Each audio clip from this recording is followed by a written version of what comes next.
The 21st Century Economy Recession.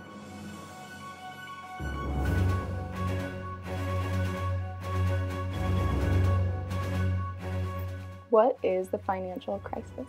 The financial crisis of 2007 to 2009, also known as the global financial crisis and 2008 financial crisis, is considered to have been the worst financial crisis since the Great Depression. The financial crisis threatened the collapse of large financial institutions, which was prevented by the bailout of banks by national governments, but stock markets still dropped worldwide. The housing market also severely suffered, resulting in evictions, foreclosures, and unemployment. The crisis also played a significant role in the failure of key businesses and declines in consumer wealth.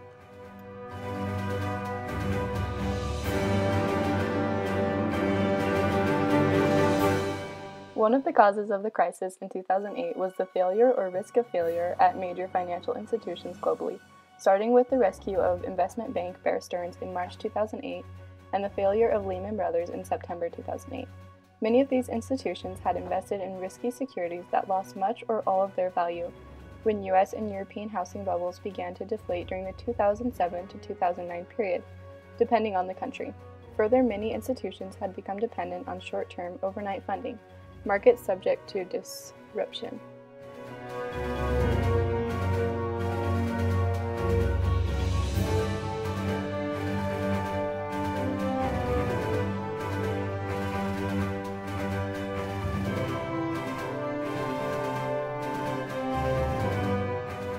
A housing bubble is a run-up in housing prices fueled by demand, speculation, and the belief that recent history is an infallible forecast of the future.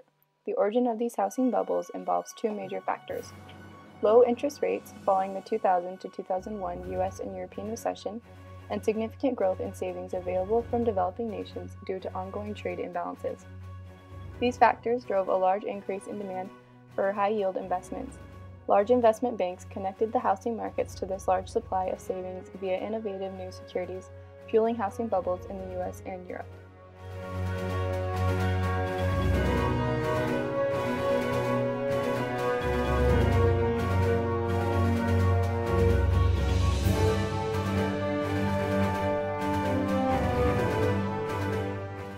Debt levels dramatically increased in the year 2000 when housing bubbles developed.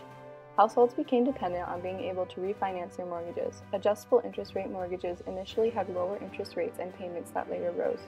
Global credit markets no longer funded mortgage-related investments, and U.S. homeowners were no longer able to refinance and defaulted in record numbers. This led to the collapse of securities backed by these mortgages that now pervaded the system.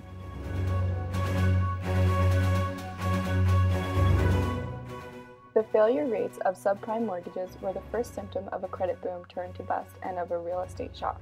But large default rates on subprime mortgages cannot account for the severity of the crisis. Rather, low-quality mortgages acted as an accelerant to the fire that spread through the entire financial system.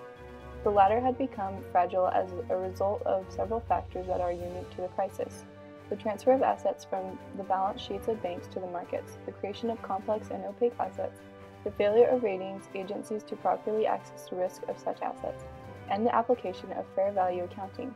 To these novel factors, one must add the now standard failure of regulators and supervisors in spotting and correcting the emerging weaknesses.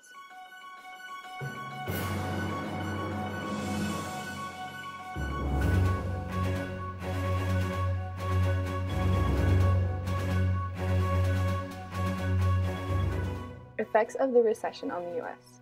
In the U.S., high unemployment remained as of December 2012. Decline in home values continued, as well as an incline in foreclosures and personal bankruptcies.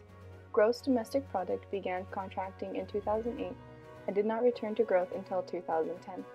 Private investments fell, housing prices fell, and the stock market prices fell. The net worth of U.S. households fell, the national debt rose, and approximately 5.4 million people had been added to federal disability rolls as discouraged workers gave up looking for work and took advantage of the federal program.